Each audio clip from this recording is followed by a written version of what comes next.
प्रीतिकथामध्ये आपले स्वागत आहे. बापाला बदनामीची भीती होती म्हणून ती गर्भातच नको होती.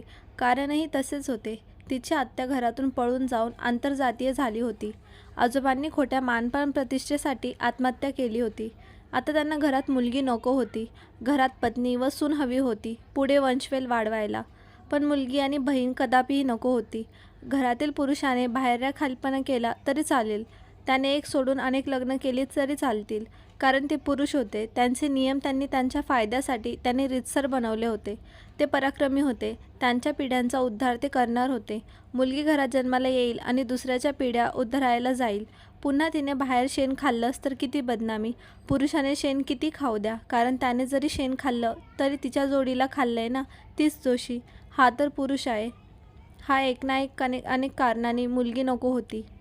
तशी अमृता पण नको होती बापाला. जरी आईला हवी असली तरी तिचे मत कोण विचारते. तिचे काम फक्त पोटात वाढवायचे आणि जन्म द्यायचा. कारण ती पण एक स्त्री आहे आणि ती जिवंत आहे. हीच त्या पुरुषप्रधानतेला तिच्यावर केलेली मेहरबानी होती. चोरून गर्भनिदान चाचणी केली.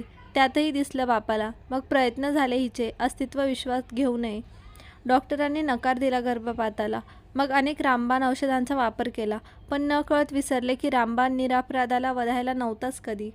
सर्व प्रयत्न निष्फळ ठरले आणि जोराने रडत अमृता जगात आली. बाळाच्या रडण्याने आनंद होतो घरात.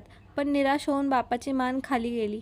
12 दिवसात नामकरण विधी होतो. पण हिचा लगेच झाले.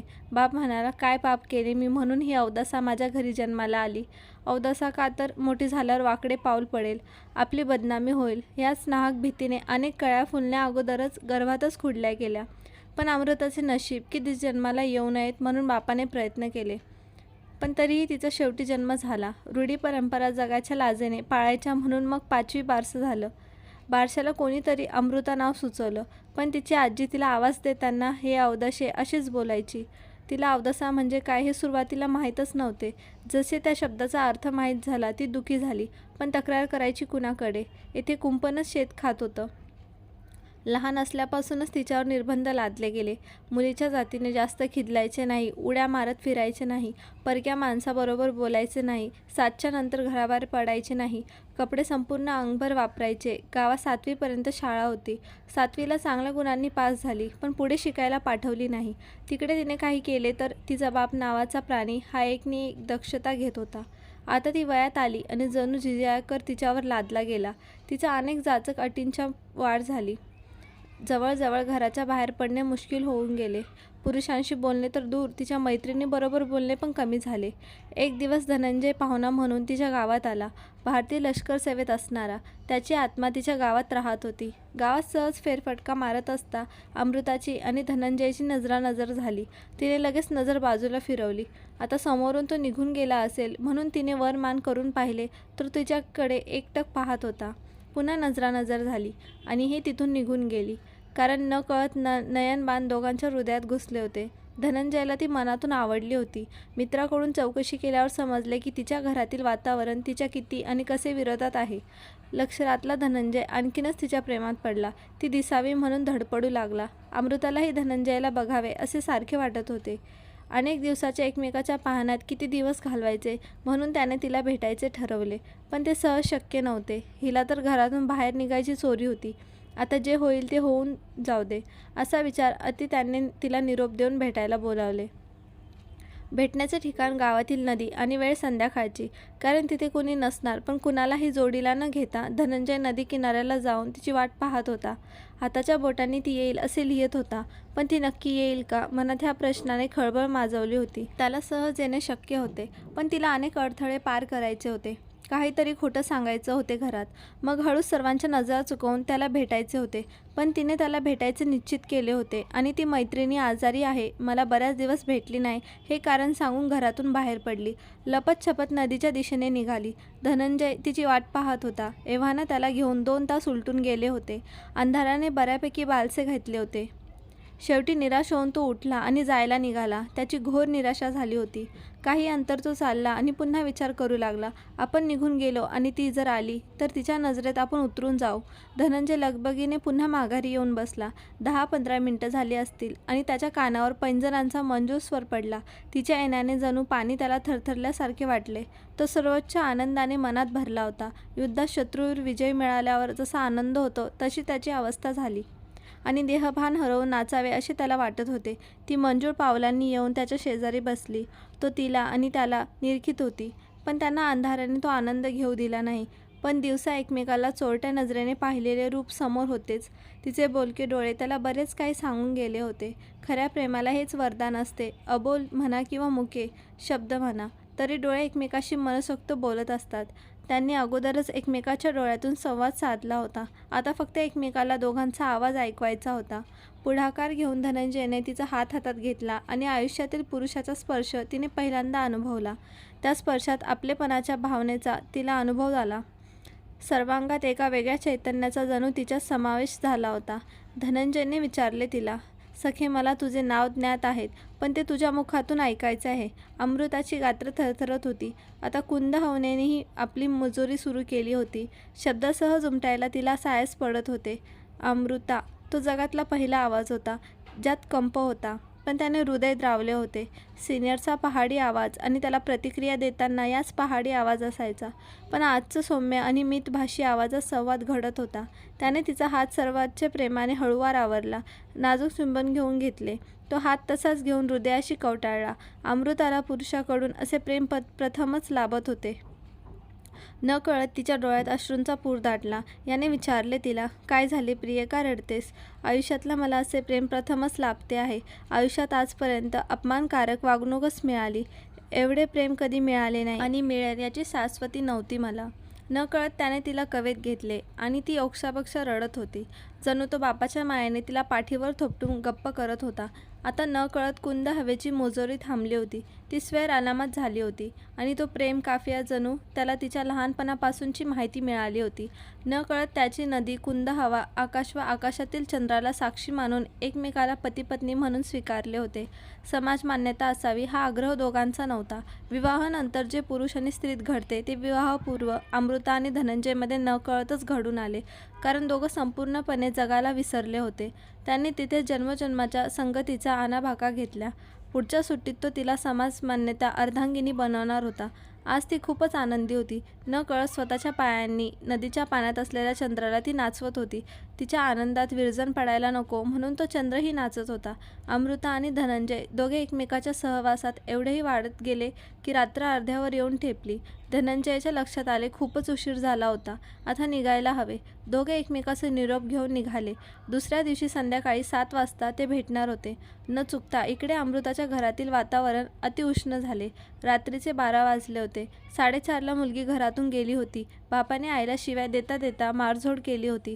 भाऊ, बाप, काका तसेच शेजारचे अमृताला शोधायला निघाले होते. सर्वांनी शोधाशोध केली. ती सापडली नाही. तसे सर्व पुरुष माघारी आले. अमृता घरातून इतका वेळ बाहेर असणे हे प्रथमच घडत होते. तिच्या काळजीने घरात आईची व्याकुळ होत होती. बाकी सर्वांच्या चेहऱ्यावर संताप दाटला होता आणि तेवढ्यात अमृता घरात प्रवेशली. बाप ताडकन उठला आणि त्याने तिच्या कमरेत लाथ घातली. ती जाऊन भिंतीवर आदळली. आई रडत रडत तिला उचलायला धावली. बापाने आईच्या कानाखाली लगावून दूर लोटली. शेजारची काकू आईला आवरू लागली. घरातील समस्त पुरुष व वर्ग तिला मारझोड करू लागला. पण पुढे सर्वांना आश्चर्याचा धक्का बसला. अमृता त्यांच्या मारझोडीला भीक घालीत नव्हती.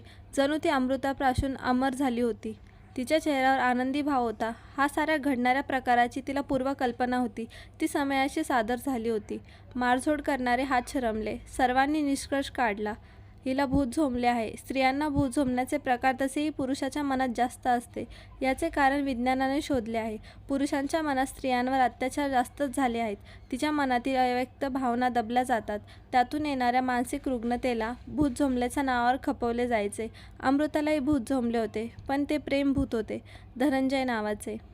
तिला धनंजयचा आभाळा एवढा आधार वाटत होता, जो बराड्या शत्रूसंगे लढू शकतो. त्याच्या पुढे माझ्याही घरातील पुरुष पासंगाला तरी पुरतील का? हाच आधार तिला निडर जगण्यास बळ देऊन गेला. आज खूप दिवसात आई तिला कुशीत घेऊन निजली होती. रोज ती आजीच्या खोलीत कोपऱ्यामध्ये झोपायची, एकटीच असायची. आज तिच्या चेहऱ्यावर समाधानाची झळ आली होती. तर आईच्या चेहऱ्यावर चिंता होती. तिच्या केसातून आई हात फिरवत होती, डोळ्यातून अश्रू गाळीत होती. कुठे ना तरी देवाची विभूती आणून तिच्या आईने तिच्या कपाळावर लावली. तेच पुंज चेहऱ्यावर विभूती आणखीनच शोभून दिसत होती. अमृता सकाळी उठली. संध्याकाळ कधी एकदाची होते आणि मी धनंजयच्या मिठीत जाऊन स्थिरावते असे तिला वाटत होते. आज ती कुणाची पर्वा न करता घरातून सर्वांच्या समोर धनंजयला भेटायला जाणार होती. भले तिला बापाने पुन्हा घरात घेतले नाही तरी तिला काही पर्वा नव्हती. ती सर्वांसमक्ष धनंजयच्या बरोबर निघून जाणार होती. संध्याकाळ झाली आणि ती निघाली. तिला वाटले होते घरातील मला कुणी आडवेल, कुठे चाललीस म्हणून विचारेल, पण असे काही घडले नाही. घरच्यांना आज ती नक्की कुठे जाते ते पाहायचे होते. नक्की भूतबाधा आहे की आणखी काही प्रकार, ते त्यांना जाणून घ्यायचे होते. ती जायला निघाली तसे सर्व तिच्या मागावर जाण्यासाठी तयार झाले, पण तिला संशय येऊन द्यायचा नव्हता. ती पुढे निघाली आणि घरातले पुरुष मागावर निघाले. ती सर्वोच्च आनंदाने झपझप पावले उचलत होती. मनात बोलत होती, धनंजय कालच्यासारखा कधीच येऊन थांबेल असेल, माझी वाट पाहत असेल. ह्या विचाराने ती अक्षरशः पळत होती. तिच्या पळण्याने मागावर असणारी माणसं पण पळत होती आणि ती नदीवर पोहोचली.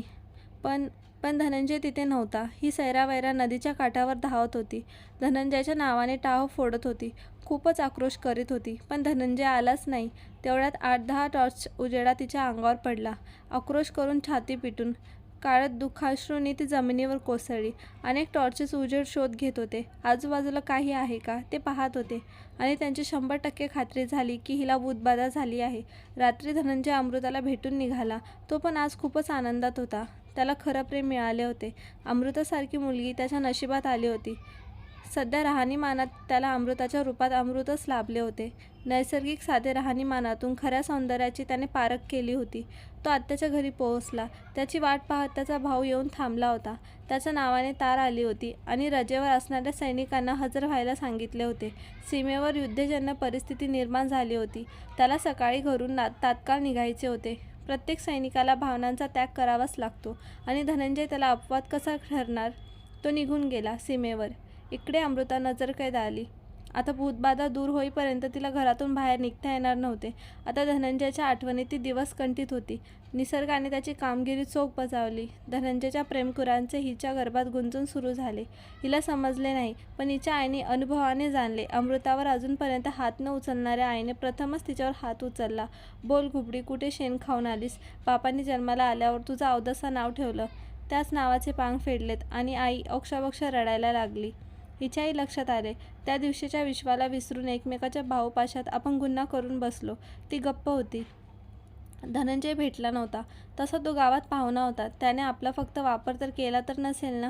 तिच्या मनात शंकेची पाल चुकचुकली, पण लगेच स्वतःला सावरत मनाची समज घालत ती स्वतःशीच बोलली, नाही, तो असं करेल हे शक्यच नाही. त्याला काही समस्या उद्भवली असणार. तो समोर येऊन साक्ष देईलच, हे जगायला पटेलच, कारण आमच्या प्रेमाला साक्षीदार होते. नदी, अंधार, थंड वारा, प्रकाश आणि त्यातील चंद्रमा. पण त्यांची साक्ष हा समाज स्वीकारणार नाही, म्हणून मूग गिळून गप्प बसल्याशिवाय पर्याय नाही. आईला मोठा प्रश्न पडला, पण आता तिच्या बापाला सांगायची चोरी होती. ह्या प्रकाराने अमृताला तिचा बाप जिवंत ठेवणार नाही. इकडे धनंजय मातृभूमीच्या रक्षणार्थ लढताना शहीद झाला. त्याचा पराक्रम अतुलनीय होता, पण शत्रूच्या एका गोळीने त्याचा वेध घेऊन वीरमरण त्याला प्राप्त झाले. इकडे निसर्ग नियमाने बाळाचे शरीर आकार घेत होते, कारण कोंबडं झाकले तरी सूर्य उगवायचा राहत नाही. बाळाच्या आकाराने आता सर्वांना माहीत झाले. अमृता बाहेर शेण खाऊन आली आहे, पण तिने शेण नव्हतेच खाल्ले. आयुष्यात तिला प्रेमामृत प्राशन करायला मिळाले होते, पण धनंजय स्वतः येऊन कबुली देण्याची ती वाट पाहत होती. घरात बापाने, भावाने तिला बेदम मारहाण केली, पण ती सहन करीत होती. तिला कुठल्याही प्रकारच्या बदनामीची भीती नव्हती. तिचे डोळे फक्त धनंजयच्या प्रतीक्षेत होते. आणि गावात बातमी आली, धनंजय शहीद झाला. आता होती ती आशा पण धुळीला मिळाली. ती कोपऱ्यात कुणाच्या नजरेत येणार नाही अशा ठिकाणी बसून खूप रडली. तिला धनंजयचे नाव उघड करायचे नव्हते. एका शहीदाला कलंकित तिला करायचे नव्हते. त्याने तिला फसवले नव्हते. तो तिच्या अगोदर देशाचा होता. तिचा हक्क देशापेक्षा कमीच होता त्याच्यावर. तो जन्माला आला होता फक्त मातृभूमीच्या रक्षणार्थ. ती मनात म्हणत होती, तसं त्याच्यावर माझा हक्क नव्हताच. मी स्वार्थी झाले होते. जी त्याच्यावर हक्क सांगत होते, वेडी होते मी. चला आता जगून तरी काय फायदा.